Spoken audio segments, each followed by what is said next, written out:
कफन भाग 3।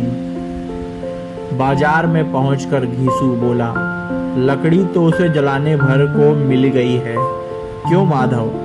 माधव बोला, हाँ लकड़ी तो बहुत है, अब कफन चाहिए। तो चलो कोई हल्का सा कफन ले लें। हाँ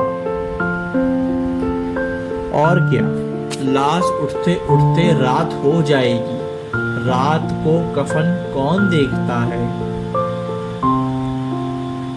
कैसा बुरा रिवाज है कि जिसे जीते जी तन ढांकने को चीथड़ा भी ना मिले, उसे मरने पर नया कफन चाहिए। कफन लाश के साथ जल ही तो जाता है, और क्या रखा रहता है। यही 5 रुपए पहले मिलते तो कुछ दवा दारू कर लेते। दोनों एक दूसरे के मन की बात ताड़ रहे थे। बाजार में इधर उधर घूमते रहे, कभी इस बाजार की दुकान पर गए, कभी उसकी दुकान पर। तरह तरह के कपड़े रेशमी और सूती देखे, मगर कुछ जचा नहीं। यहाँ तक कि शाम हो गई, तब दोनों ने ना जाने किस देवी प्रेरणा से एक मधुशाला के सामने जा पहुंचे और जैसे किसी पूर्व निश्चित व्यवस्था से अंदर चले गए। वहां देर तक दोनों असमंजस में खड़े रहे। फिर घीसू ने गद्दी के सामने जाकर कहा, साहू जी एक बोतल हमें भी देना। इसके बाद कुछ चिखोना आया, तली हुई मछली आई और दोनों बरामदे में बैठकर शांतिपूर्वक पीने लगे। कुछ कुच्चियां ताबड़तोड़ पीने के बाद दोनों सुरूर में आ गए। घीसू बोला, कफन लगाने से क्या मिलता है, आखिर जल ही तो जाता, कुछ बहू के साथ तो न जाता।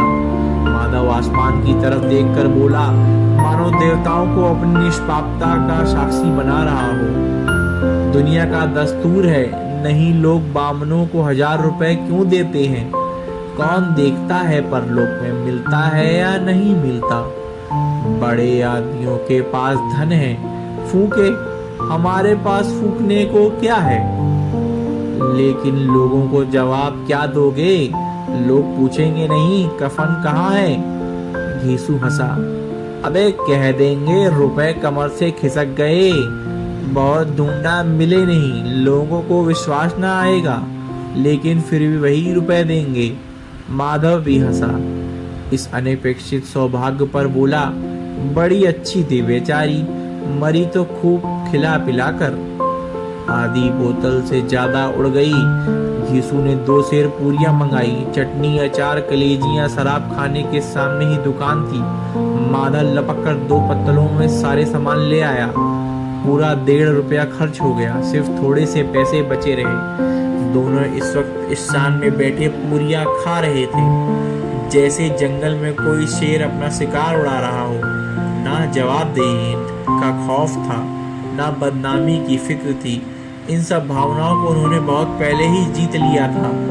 घीसू दार्शनिक भाव से बोला, हमारी आत्मा प्रसन्न हो रही है, तो क्या उसे पुण्य न होगा? माधव ने श्रद्धा से सिर झुकाकर तस्दीक की, जरूर से जरूर होगा। भगवान तुम अंतर्यामी हो, उसे बैकुंठ ले जाना। हम दोनों हृदय से आशीर्वाद दे रहे हैं। आज जो भोजन मिला वह कभी उम्र भर ना मिला था। एक क्षण के बाद माधव के मन में एक शंका जागी। बोला, क्यों दादा, हम लोग भी एक ना दिन वहां जाएंगे? घीसू ने इस भोले भाले सवाल का कुछ उत्तर ना दिया।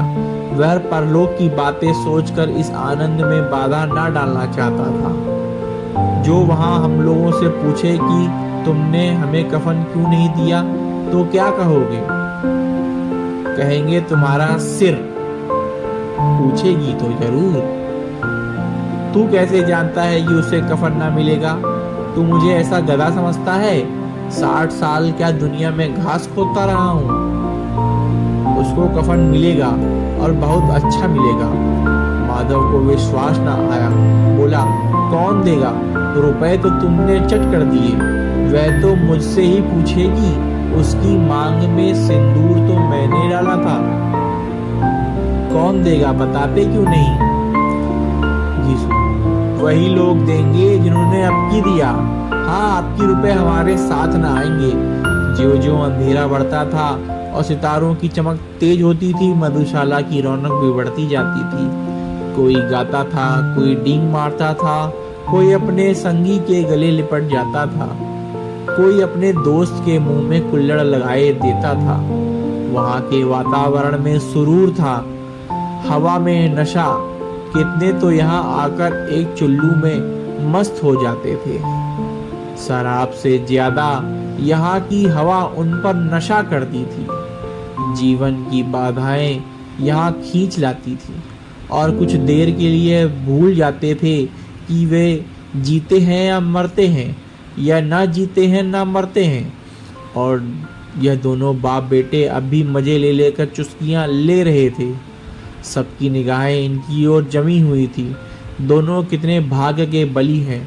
पूरी बोतल बीच में है। भरपेट खाकर माधव ने बची हुई पूरियां का पत्तल उठाकर एक भिखारी को दे दिया, जो खड़ा उनकी ओर भूखी आंखों से देख रहा था और देने के गौरव, आनंद और उल्लास का अपने जीवन में पहली बार अनुभव किया। घीसू ने कहा, ले जा, खूब खा और आशीर्वाद दे। जिसकी कमाई है वह तो मर गई, मगर तेरा आशीर्वाद उसे जरूर पहुंचेगा। रोए रोए से आशीर्वाद दो, बड़ी गाड़ी कमाई के पैसे हैं। माधव ने फिर आसमान की तरफ देखकर कहा, वह बैकुंठ में जाएगी दादा, बैकुंठ की रानी बनेगी। घीसू खड़ा हो गया और जैसे उल्लास की लहरों में तैरता हुआ बोला, हाँ बेटा, बैकुंठ में ही जाएगी। किसी को सताया नहीं, किसी को दबाया नहीं, मरते मरते हमारी जिंदगी की सबसे बड़ी लालसा पूरी कर गई।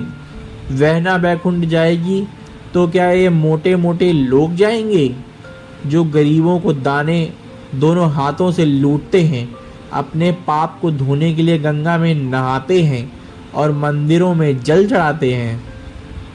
श्रद्धालुता का यह रंग तुरंत ही बदल गया। अस्थिरता नशे की खासियत है। दुख और निराशा का दौर हुआ। माधव बोला, मगर दादा, बेचारी ने जिंदगी में बड़ा दुख भोगा है। कितना दुख झेलकर मरी। वह आंखों पर हाथ रखकर रोने लगा, चीखे मार मार कर। घीसू ने समझाया, क्यों रोता है बेटा, खुश हो कि वह माया जाल से मुक्त हो गई, जंजाल से छूट गई। बड़ी भाग्यवान थी जो इतनी जल्दी मोह माया के बंधन तोड़ दिए। और दोनों खड़े होकर गाने लगे, ठगनी क्यों नैना झमकावे ठगनी। पियकड़ों की आंखें इनकी ओर लगी हुई थीं और यह दोनों अपने दिल में मस्त गाए जाते थे। फिर दोनों नाचने लगे, उछले भी, कूदे भी, गिरे भी, मटके भी, भाव भी बताए, अभिनय भी किए और आखिर नशे में मदमस्त होकर वहीं गिर पड़े। ये थी मुंशी प्रेमचंद की रचना कफन। कृपया इस चैनल को लाइक और सब्सक्राइब करें। धन्यवाद। हम आपके लिए और भी नई रचना लाते